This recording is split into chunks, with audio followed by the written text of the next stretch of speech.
Добрый вечер. В эфире Prime на телеканале АТР. Это время, когда мы обсуждаем наиболее важные для страны темы и встречаемся с наиболее интересными собеседниками, с людьми, которым, как я выражаюсь, есть что сказать. Сегодня в наших гостях Рифат Чубаров, глава Меджлиса крымстарского народа. Ассаляму алейкум, Рифат. Хайрло Шамдар. Но я предлагаю начать с Крыма, с темы воды, которая сейчас просто заливает информационное пространство. И мы слышим стоны отовсюду, ну как обычно все, да, но почему-то особенно активно. И мы видим кадры из оккупированного Крыма, где там вот эти голубые цистерны, в них, говорят, уже топорами прорубают дырки с каких-то сторон, там русские и так далее, чтобы отпить, может, думаешь, что спирт, ну, короче, вот что-то такое. Что с водой в Крыму, какая обстановка, вы же знаете, что там происходит, и как правильно нам на это реагировать, как реагирует государство Украины? Вы знаете о том, насколько Крымский полуостров был тесно связан с материковой частью Украины. Об этом говорили все, и не только в 2014 году, в начале, когда, собственно, началось вторжение российских войск. Об этом говорилось десятки лет, с того, наверное, времени, когда Советский Союз распался, и были провозглашены независимые государства, в том числе Российская Федерация, Украина. И время от времени там возникали некоторые такие маргинальные течения, группы, которые планировали, скажем так, отрыв Крыма от России, от Украины, извиняюсь, да, и присоединение к России.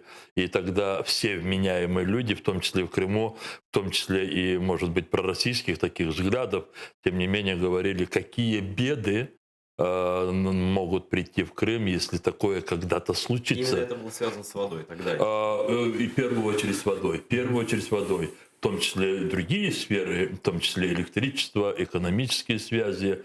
Но поскольку, вы понимаете, когда десятки лет регионы развиваются во взаимодействии друг с другом, а Крым не был физически связан, собственно, с территорией России. Там был пролив, там Керченский пролив. А это только материковая часть Украины, то вся инфраструктура, которая обеспечивает потребности людей на полуострове, она так или иначе связана была с материковой частью Украины. Это не только канал, но просто хотя бы поступление электроэнергии. Вы понимаете, когда человек берет рукой ложку, он ее даже с закрытыми глазами, он ее подносит к рту. И вот так вся инфраструктура и построена. Это ж для прочего такого пояснения. И когда у человека отбирают, я не знаю, эту ложку и, не дай бог, отсекают руку, тогда его начинают кормить через другие отверстия. Вот что сейчас получается со стороны России, страны-агрессора по отношению к Крыму. Но этот год, вот как я понимаю, особенно критичный. Это в связи с погодой, наверное, с осадками, со всеми делами. Вот, ну, я не помню такого, чтобы на улице Симферополя даже при оккупантах, да, вот в воду развозили вот этими, ну, большими какими-то канистры ставили пластиковые и так далее. Я сейчас не буду ссылаться на показатели. Да, говорят о том, что последние 150 лет якобы не было такой засухи в Крыму. Возможно, это и так, но я помню прекрасно засуху 1994 года, буквально на третий год независимости украинского государства. В Крыму была страшная засуха. Но ни одна засуха в Крыму с того момента, как был построен Северокрымский канал, она не несла угрозу нехватки питьевой воды, потому что в любой момент вода из Северокрымского канала могла бы быть переброшена во все основные водохранилища, которые питают людей водой. Ну, вы видели, наверное, да, конечно, видели. Это бравурный пост Поклонской, что она там в ООН написала, что ее там будут выслушивать по поводу прав человека, что Украина там не дает пить жителям Крыма и так далее. Какова ваша реакция на это обращение? Что это вообще такое? Не хотел бы ей уделять очень большое внимание, хотя она одна из тех фигурантов, которые мы обязательно доведем до скамьи подсудимых того международного трибунала, который обязательно будет создан по отношению к тем людям, которые совершают преступления в оккупированном Крыму. Как только я увидел эту запись, разумеется, я тоже связался с украинскими дипломатами, которые работают в ООН, в частности, с постоянным представителем Украины с Сергеем Кислицей, обратил его внимание, но они уже сами работали по этой информации, и буквально на днях, если, может быть, вчера или позавчера, было очень детальное разъяснение украинских дипломатов о том, какой, по сути, был ответ. Госпожа Поклонская простую учтивость, бюрократическую вежливость попыталась показать как чуть ли не признание Крыма, а совет ей, чтобы она все эти вопросы сообщала в миссию ООН по правам человека, которая находится в Киеве и который не может попасть на оккупированный Крым, она просто этот момент, она опустила его, чтобы... Это было такое тонкое издевательство. Это было тонкое издевательство, да.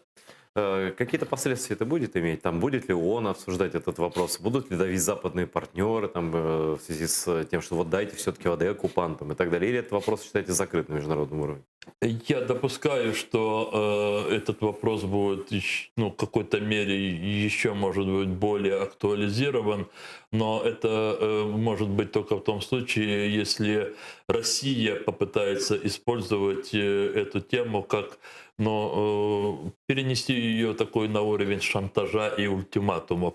То, что это происходит на разного рода встречах на Минской платформе, я не то что не исключаю, я знаю, что это происходит. Они тем или иным образом дают знать, я сразу исключаю высший уровень переговоров. Я сейчас говорю на уровне вот этих всех тимчасовых контактных групп и тому подобное. Россияне дают знать, что поставка воды облегчила бы решение многих других вопросов. Например, обмен политзаключенными, военнопленными. Но Россия еще не выносила этот вопрос для обсуждения на более высокий уровень. Я допускаю, что это она попытается сделать. А с вами лично ведут какие-то беседы какие-либо люди о возможности поставки воды в Крым? Нет, со мной таких прямых не было, но наша позиция, я имею в виду позиция Меджлиса крымско-татарского народа, она настолько очевидна, и она множество раз была доведена до сведения общества, особенно в результате последних таких тестирований, которые происходили в украинском обществе, то со стороны премьер-министра или отдельных депутатов. И поэтому нет смысла к нам напрямую обращаться, скажем так, чтобы мы каким-то образом поступились поставки воды. Были уже заявления и президентской вертикали, я имею в виду представительство президента в Крыму, и на других уровнях. Да и самого президента была позиция. Да. Она очень жесткая. Да, поставка воды будет обязательно с момента деоккупации, освобождения Крыма. То есть в этом, внутри Украины, на этом нужно поставить точку и прекратить эту мысль? Вы знаете, практически любой политик в Украине, который пытается обосновать возможность поставки воды в Крым вне связи, вне увязки с его освобождением от российской армии, российской оккупационной власти, надо просто исходить, и не надо даже на эту тему спорить, надо просто исходить, что этот человек прямой агент Москвы. И мне как-то все равно, он платный агент или идиот просто, да, такой сказочный, я не знаю, то есть по незнанию это делает. Он просто работает на Москву. Абсолютно с вами согласен. Тут, в общем, не о чем спорить. И хорошо, что наше государство держит эту красную линию. Я не думаю, что у кого-то вообще придет в голову всерьез это обсуждать. То, что, знаете, я что ж читаю, вот как Рифат Ага, вот гуманитарная катастрофа, давайте поможем нашим гражданам. Ответ простой. И Рифат Ага говорил: вы можете отделить эту воду бабушке в дом от воды в российскую воинскую часть, военный завод, на военную базу? Ответ простой: нет. О чем тут говорить? Если мы уже уходим от этой темы, я это должен сказать, хотя неоднократно об этом говорил. Я сегодня просто не успел перепостить одну фотографию, но со своим, может быть, одним предложением, коротким очень. Эта фотография, я ее взял у кого-то из пользователей Фейсбука, когда стоит новый прекрасно построенный дом в Крыму, многоэтажный, чувствуется роскошно отделанный, и на его фоне вот большая такая синяя бочка. Да, я хочу просто сказать, что поставка воды это помощь России в привнесении привлекательности для Крыма, для того, чтобы постараться, чтобы максимальное количество граждан, собственно, России переселялись в Крым. И поставка воды – это помощь России, чтобы она вытесняла крымских татар, украинцев этнических, которые не лояльны к оккупации, и строила многоэтажные дома, куда Вы переселяли слышали своих опрос людей. недавно, сейчас я даже найду его, и это сам на «Эхе Москвы», да, искать не буду, там смысл простой. На этом ресурсе «Эхо Москвы», значит, на сайте провели опрос. Хотели ли бы вы провести свою старость у моря, ну, пенсию? Более 50% опрошенных россиян сказали, что хотели бы. Я абсолютно не сомневаюсь, что огромная часть из этих людей, говоря о пенсии в Крыму, имели в виду пенсию как раз, вернее, у моря, имели в виду пенсию в Крыму оккупированном. Ну и, конечно, наверное, не у моря Лаптевых там или Да. там где-то возле Магадана, наверное, Беринговый пролив. Да, конечно, они думают о нашем Крыме и о нашем Черном море. Ну, то есть вот любое содействие им в этом, это просто приглашение, не знаю, навсегда остаться на нашей оккупированной территории. Это не Просто есть несколько таких моментов, из которых все должны исходить, в том числе и, может быть, такие люди, которые не совсем хотят вникать в политику, но обладают человеколюбием. В Крыму питьевой воды для людей достаточно, только ее надо использовать рационально. И не надо расширять военные базы, и не надо сотнями тысяч заселять новыми людьми. А сколько сотен тысяч новых людей появилось там? Смотрите, очень разные цифры, но я доверяю экспертным цифрам. И недавно, я не думаю, что это реклама, Андрей Клименко, наш хороший товарищ, и его институция, они провели, очень, с моей точки зрения, объективное, глубокое исследование, брали многие параметры, от 800 тысяч до 1 миллиона появилось новых людей за 6 лет. То есть в 1,5 раза население? Но если было 2 миллиона, где-то 300 тысяч Севастополем, добавьте сюда еще от 800 тысяч до миллиона. Но это серьезное дело. Поэтому Конечно. нагрузка на инфраструктуру растет, Днепровской воды нет, все понятно. Вот я нашел этот опрос, 14 сентября проведен. Почти половина россиян хотела бы на пенсии переехать к морю насовсем. Такие данные приводят исследования того-то, того-то. Сбербанк это проводил русский. Значит, и дальше. Самыми комфортными для отдыха пенсионеров российскими регионами в опрошенных считается первое место Крым, потом Сочи, потом Байкал. То есть это их программа такая. То есть если мы начинаем хоть как-то либерализовываться по отношению к оккупированным территориям, это им индульгенция, просто на все. Вообще на все. Абсолютно согласен. Я хотел бы распытать вас про стратегию деоккупации Крыма. Ее еще нет как стратегии, но есть концепция, да, которую вы читали точно. Я ее читал, свои оценки попридержу. Я в этом, в принципе, я позитивно об этом высказался, что хорошо там появилось. Что вы там увидели и как будет ли принята эта концепция? Обсуждают ли ее с вами на уровне Офиса Президента, Верховной Рады? Не знаю. Давайте я так скажу немножко общими словами. Конечно, то, что в этой концепции, я лично знаю.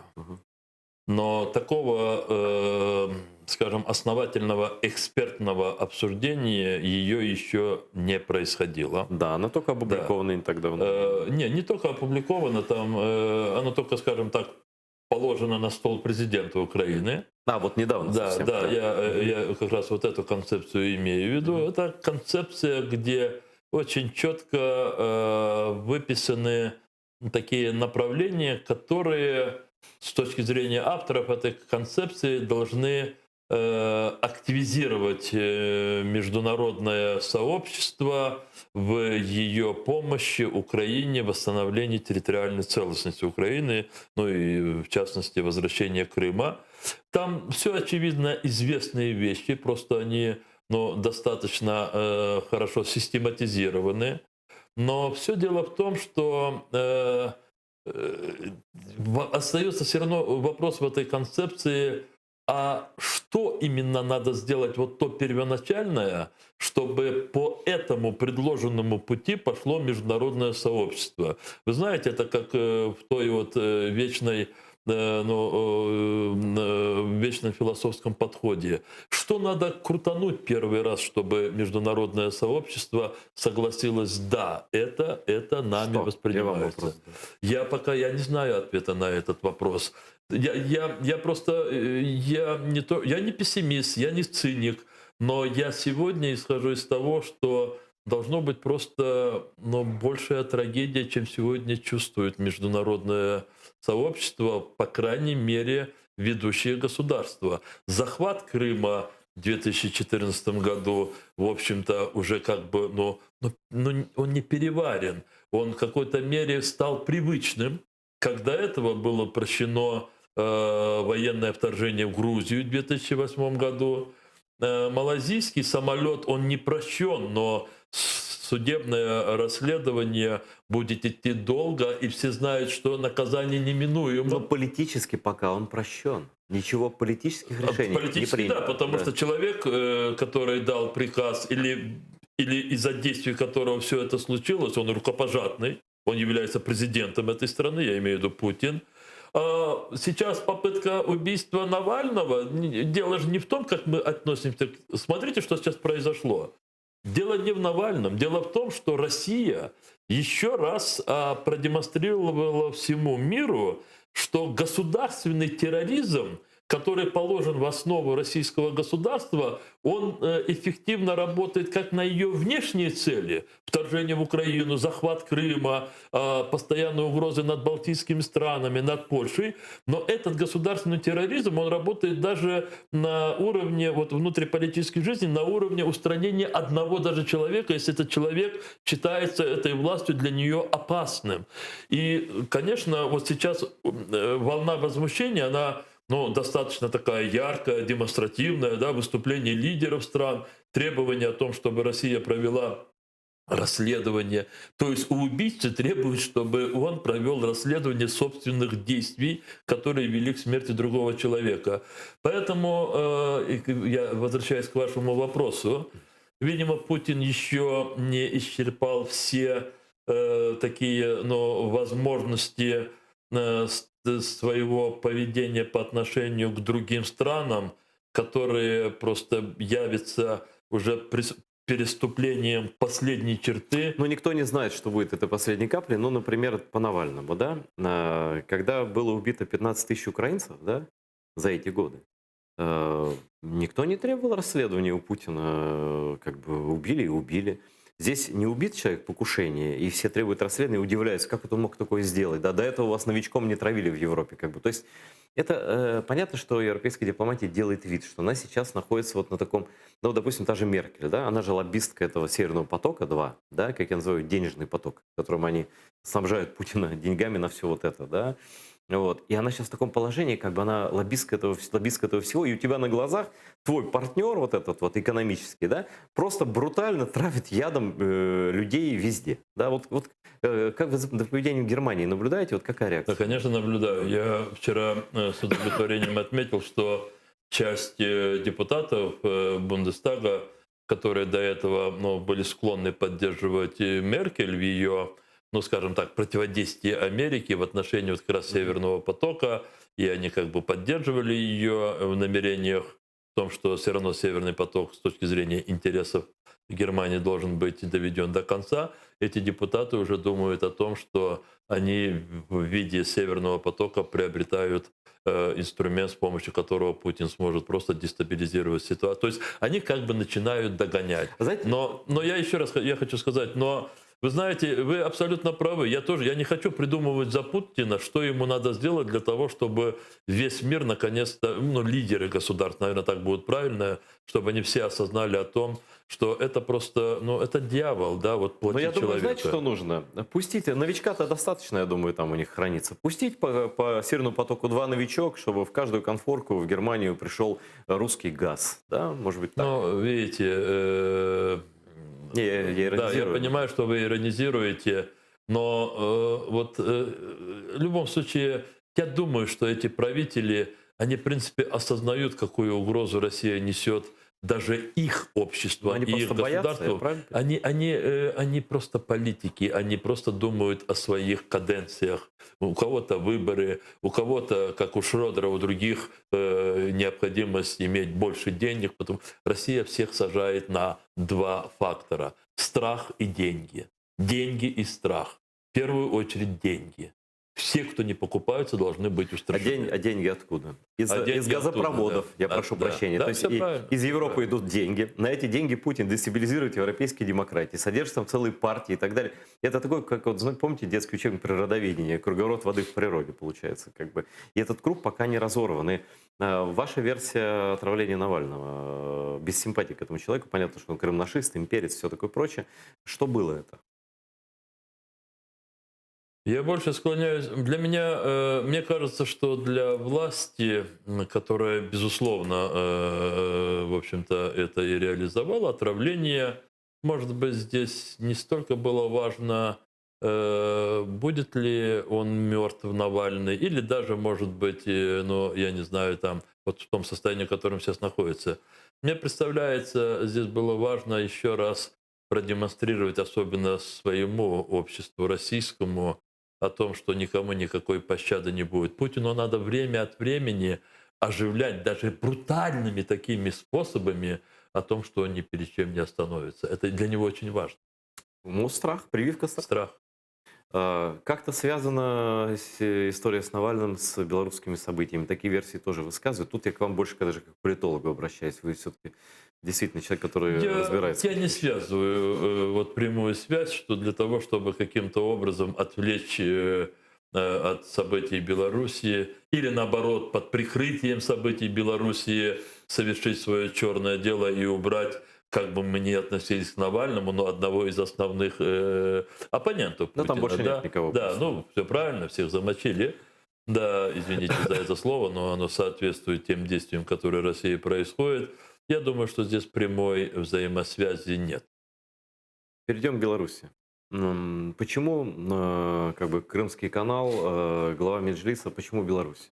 Ну, на мой взгляд, очень даже понятно, почему. Потому что это место, там сейчас просто такая, ну, намагниченная обстановка, и куда она повернется, вот туда, это зависит и Крым, и Украина, и Европа, и мир, и все остальное. Вот ваш прогноз развития событий в Беларуси, к чему это в итоге приведет, и что будет? Ну, если такой короткой такой перспективе, да, то прогноз неутешительный. Мне представляется, при любом развитии событий, ну, если мы сейчас говорим о Лукашенко, и сохраняется он еще на тот период, который он не заслужил, поскольку выборов там как таковых не было, это была прямая профанация. Сохранится он, если, да, с помощью российских штыков, то выигрывает Москва, поскольку Лукашенко уже никакой. Он не может себе позволить даже тот уровень фрондерства, который у него был еще год назад, иногда там встать как бы позу, пококетничать, получить какие-то льготы там по поставкам или по товарам, или по кредитам. Лукашенко сейчас просто валяется в ногах у Путина. Если будет общая валюта, о чем речь идет, даже все остальное не берут, даже оккупацию, там, это просто общая валюта, уже ты никто, все. Уже ты не Сейчас контролируешь посмотрим, казну. 10, по-моему, сентября он будет, я не знаю, в Москве или в Сочи, там, где будет Путин. И все эксперты ждут, какие там будут достигнуты недоговоренности, какие будут подписаны ультимативные требования, выставленные со стороны России. Но даже если белорусское общество сможет довести до конца и скинуть этого диктатора, то, видимо, Россия готовится к возможной смене Лукашенко, и это тоже очевидно. Я сейчас не хочу называть ни одну фамилию, потому что очень часто вот в таких странах, которые переходят из одной стадии в другую, ну, это можно говорить, что сегодня в Беларуси происходит революция, но какая-то очень эволюционная революция, хотя, извините, это противоречие друг другу, да, там нет такого сразу абсолютно радикальных решений в этой революции белорусской. И те, кто может заменить со временем Лукашенко, они тоже будут полностью опекаться и, возможно, будут подконтрольны Москве. Это вот короткой перспективе, но длительной перспективе в любом случае это очень позитивно для белорусской нации. Но действительно, я тоже отношусь к тем людям, которые считают, что это очень такой сильный толчок для того, чтобы белорусы начали чувствовать, что они являются нацией. Для них это очень важно. В будущем это даст свои плоды. Но, скорее всего, эта попытка, скажем так, восстания такого мирного, она будет, на мой взгляд, она, к сожалению, она будет прекращена Россией. Потому что я смотрел каналы русские. Сейчас Вы имеете в виду потоплено? Ну, или в крови, или в насилии, или как угодно. Все зависит от многих факторов, но вы, наверное, если я не знаю, что вы хотели сказать, но я продолжу, а вы скажете, ну, не угадал ли я, у нас одинаковые ли наблюдения. Я сейчас вижу, как был период такой еще неделю назад, когда все основные пропагандистские эти шоу делали из белорусов не хуже врагов, чем делают 7 лет от украинцев, от нас с вами. Они пытались показать, какие белорусы фашисты, используют те же самые многие известные методы. Фашистский флаг они называют. Вот цвет флага, потом на события Второй мировой войны и все тому подобное. Потом, видимо, поступила какая-то команда. Сейчас эти пропагандистские программы немножко где-то вот в такой растяжке. С одной стороны, больше стало таких взываний о том, что это один народ и тому подобное, это наши братья, но все равно среди вас есть такие, которых надо просто отсечь и уничтожить, да. Но при этом, знаете, эта пропаганда, она настолько, с моей точки зрения, когда есть имперская, и они даже хотят привлечь чьи-то симпатии, они это делают так, что наоборот отдаляют эти симпатии. Вот эти взывания о том, что белорусы, русские, ну и, естественно, украинцы — это единая нация, мне кажется, уже оттолкнуло всех белорусов, которых они могли оттолкнуть. Ну, не знаю, но, по крайней мере, с каждым днем все понятнее намерения России относительно Беларуси. Если их ток-шоу смотреть, я не смотрю, конечно. Но не, я наблюдаю за ними, я это делаю. Ну, так там прямо. Наконец-то мы решились силой показать силу, отстаивать Беларусь до конца. То есть там речь идет фактически об угрозе военного вмешательства. Все. Ну, без вариантов. Я думаю, что Путин пока делает все для того, чтобы достичь тех же целей, которые он пытался достигнуть военным вмешательством в Украине, но в Беларуси без прямых вхождений колонн, там, солдат. Но все это будет сдаваться и намного хуже, чем, допустим, происходило в нашей стране на оккупированных территориях. Но я думаю, что вооруженного сопротивления там не будет. Я думаю, что там будет все по-другому. Не как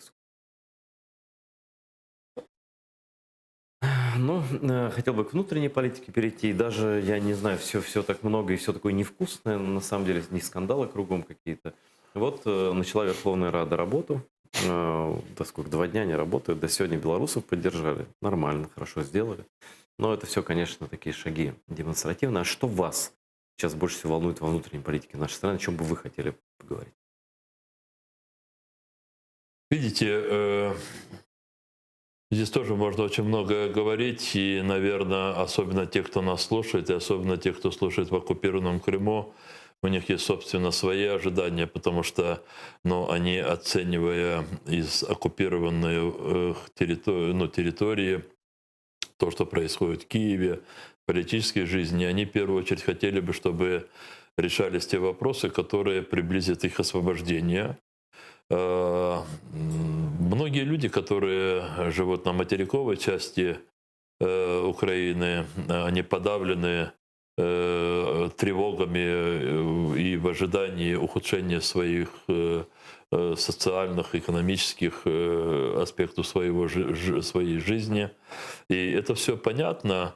Мне хотелось бы, чтобы политики, и в первую очередь народные депутаты, осознавали бы, что решение ни одних из вот этих сфер жизнедеятельности общества невозможно, пока мы не восстановим, невозможно в той ожидаемой мере и настолько успешно, как хотело бы общество, это невозможно, пока мы не решим самую главную задачу — это восстановление территориальной целостности украинского государства. И в этом как раз своем представлении, мне кажется, многие депутаты просто уклоняются от демонстрации такой позиции. Проще говорить о дорогах своей области. Это правильно, это надо говорить. Необходимо говорить, я не знаю, там, о степени подготовленности школ к новому учебному году. И о многом можно говорить, и надо говорить. И о КПВВ в связи с коронавирусом между оккупированной территорией Украины, в частности Крымом, и материковой частью Украины. Самая болевая для нас проблема, я с ней сталкиваюсь каждый день, но болевая, потому что мне приходится в какой-то мере ощущать, хотя это невозможно полностью ощутить, боль родных, тех людей, которые сидят в российских тюрьмах. А я думаю, что те, кто связывается с родными погибших на Донбассе, у них своя боль. Вот это все может решиться только тогда, когда мы выйдем из состояния российско-украинской войны. Ну, сами не выйдем. Надо что-то с этим делать. Но по политике я не вижу в трехсторонней конкретной в Минском процессе вообще никаких подвижек, потому что Россия настаивает на своем. У нас же какой-то цирк происходит, ну, я имею в виду с Кравчуком, с Фокином. Заявление, опровержение, то ли театр это, то ли... Вот как вы оцениваете эти телодвижения вокруг трехсторонней контактной группы? Я прежде всего чуть продолжу. Вот мы говорили о Беларуси, и я сказал, что надо выходить, и я здесь просто уточню, выходить из российско-украинской войны, восстановив свою территориальную целостность. Это просто я буду об этом, может быть, еще несколько раз говорить. Это чрезвычайно важно. И поэтому здесь... Те, кто возглавляет наше государство, в первую очередь президент, разумеется, ну, правящие партии, да не правящие, те партии, которые представлены в парламенте, они должны были бы консолидироваться для того, чтобы украинское государство в любой ситуации находило бы такие действия, которые бы заставляли международное сообщество двигаться вот в части восстановление, часть, я бы сказал бы так, принуждение к России к соблюдению международных норм. И вот когда в Беларуси все это случилось, ведь вы понимаете, просто рефреном, если, скорее всего, к тому идет, что Россия укрепляется окончательно в Беларуси, и Беларусь будет сохранять просто, на какой-то период, я это хочу подчеркнуть, то просто колоссально увеличивается опасность по отношению не только к Украине. Мы там имеем 1008 километров общей границы с Беларусью. 1008 Прибавьте километров. столько же с этой стороны. А Латвия, Литва, Эстония, а Польша. И поэтому здесь... Я писал об этом, я кричал об этом.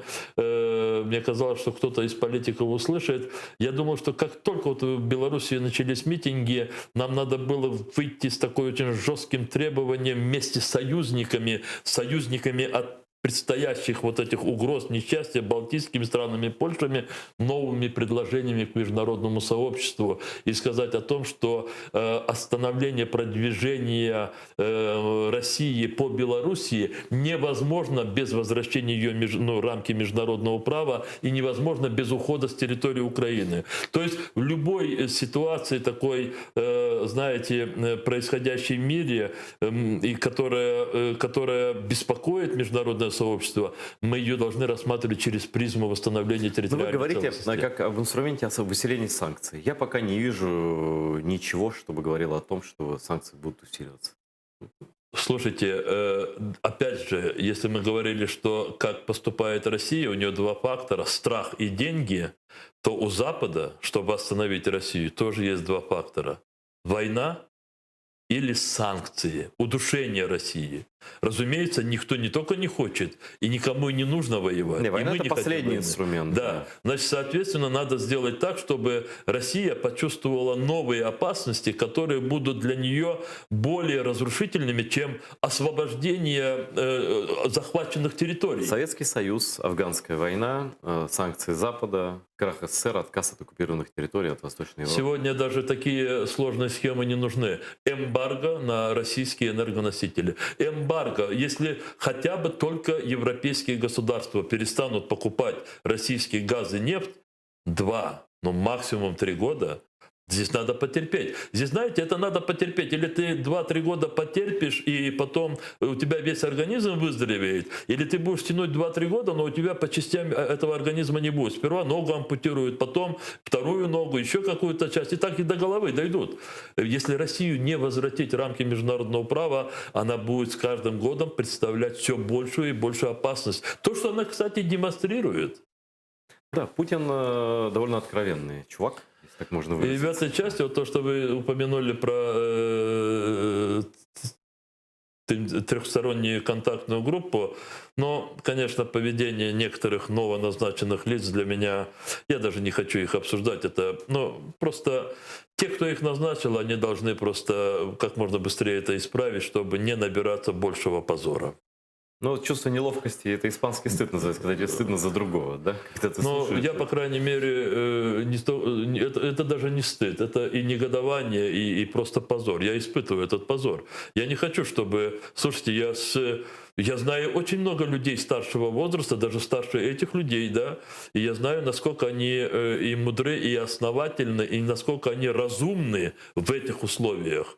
Дело не в возрасте. Я тоже так Дело не в возрасте. Поэтому, когда кто-то пытается обидеть или Леонида Макаровича, или Витольда Фокина... По возрасту, да, По это возрасту глупо. я это осуждаю. Но их подходы, особенно Витольда Фокина, которые просто есть продолжение их видения развития ситуации конца 80-х годов, когда они были в Союзе. Но так нельзя.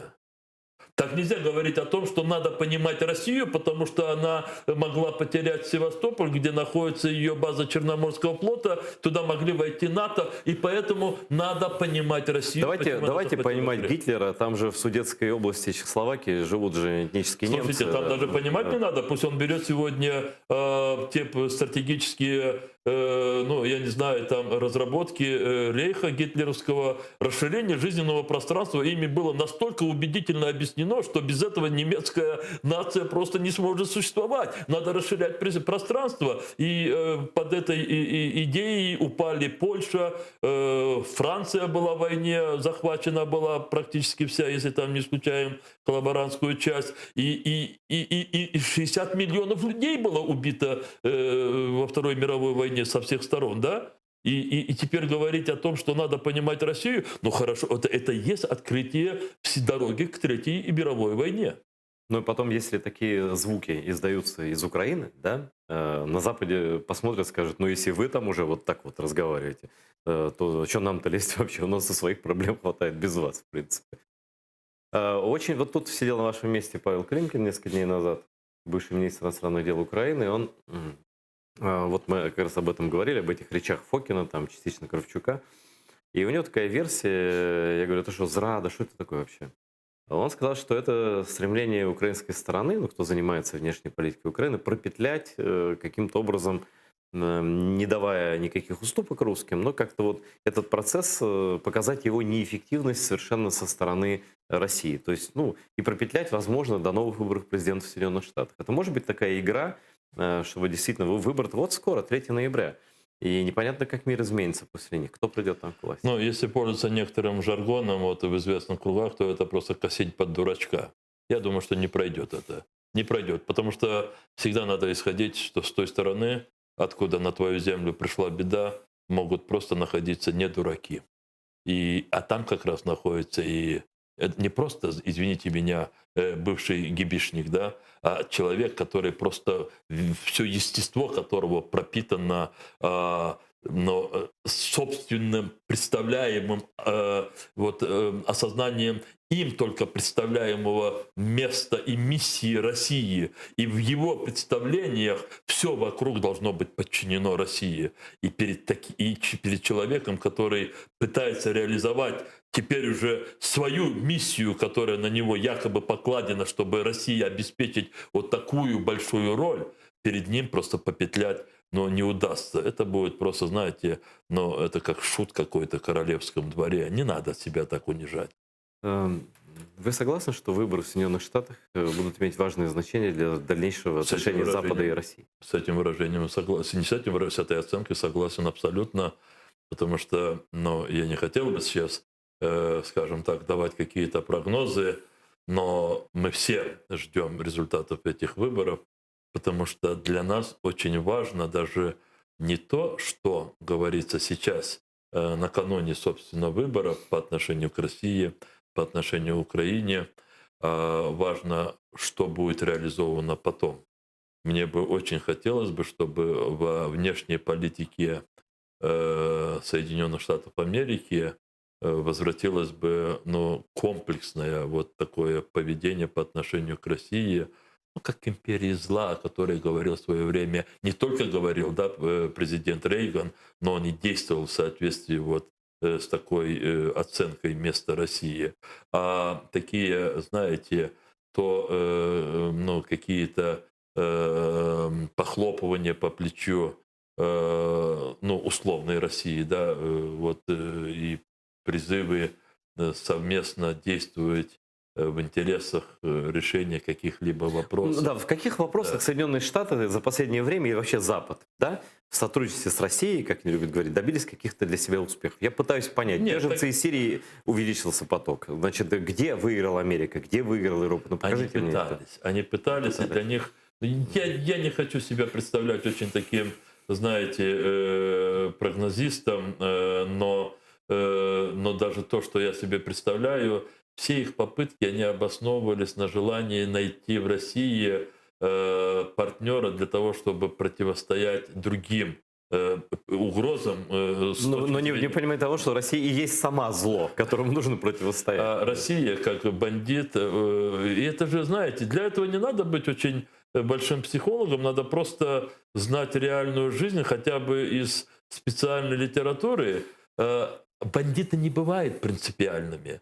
Они могут заключать союзы за, против, но только до того момента, пока это отвечает их бандитской сущности, а не каким-то другим критериям, там, ценность, У справедливость. меня там, и иногда тому такое подобное. ощущение, Рифат Агаш, что некоторые люди не читали книжек, причем даже детских, да, и эти люди сейчас, вот эти инфантилы, вам на голове многих стран, ну, без фамилий и имен, бог с ними, но, знаете, говорит, они старались. Есть такой мой любимый анекдот, и знаете, что написано на могиле неудачника, знаете?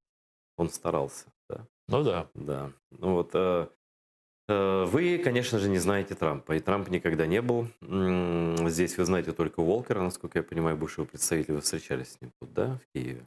А встречались ли вы, давайте второго кандидата обсудим, встречались ли вы с Джо Байденом? Он приезжал много раз в Украину. У меня не было с ним отдельной беседы, тем более о Крыме, но я в составе других депутатов, конечно, когда он был в Верховной Раде, он выступал с трибуны Верховной Рады, и такое у нас было. Ну и как вам его видение? Я не призываю вас не агитировать, только просто понимать. А что от нашей агитации в штате Айдахо что-то изменится, что ли? Просто? Вы знаете, Америка является... Ну, видите, какие сразу начинаю банальные вещи говорить. Но Америка действительно ведущая, и надо говорить, пока еще единственная ведущая страна в мире, определяющая, в общем-то, все основные направления вот, развития. Но она уже не единственная вот из тех, которые, ну, имеют монопольную возможность такую.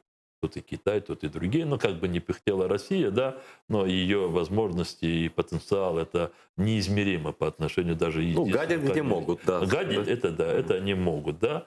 И в этом плане для нас очень важно, чтобы с точки зрения своего вот представления о том, каким сегодня должен быть международный порядок, чтобы Америка не пошла на уступки бандитским государствам с целью начать новый порядок в мире. Вот, ну, как бы, давайте мы с завтрашнего утра или с понедельника будем жить честно и дружно. А вот то, что было вчера, ну, давай... Нет, так в истории уже было много раз, вы понимаете. И даже Ялтинская конференция февраля 1945 года, это была конференция, которая, с одной стороны, она просто, ну, закрыла глаза на многие преступления, которые совершались. Да хоть на депортацию. Но они собрались в Ялте в феврале 1944 года, земля. зачищенной полностью от его коренного народа. Но право сильного, Да. об этом даже не упоминали.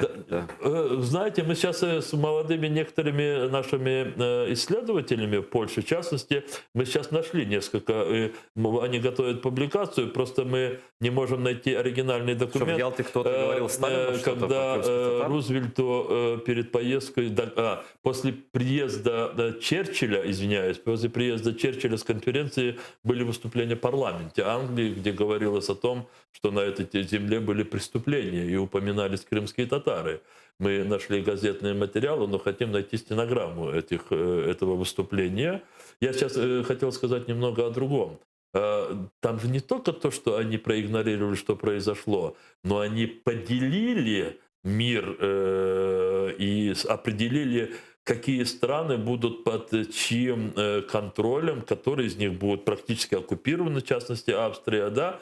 И это распределение мира, оно в определенной мере сохранялось Продержалось до 91 года. До 1990-91 годов.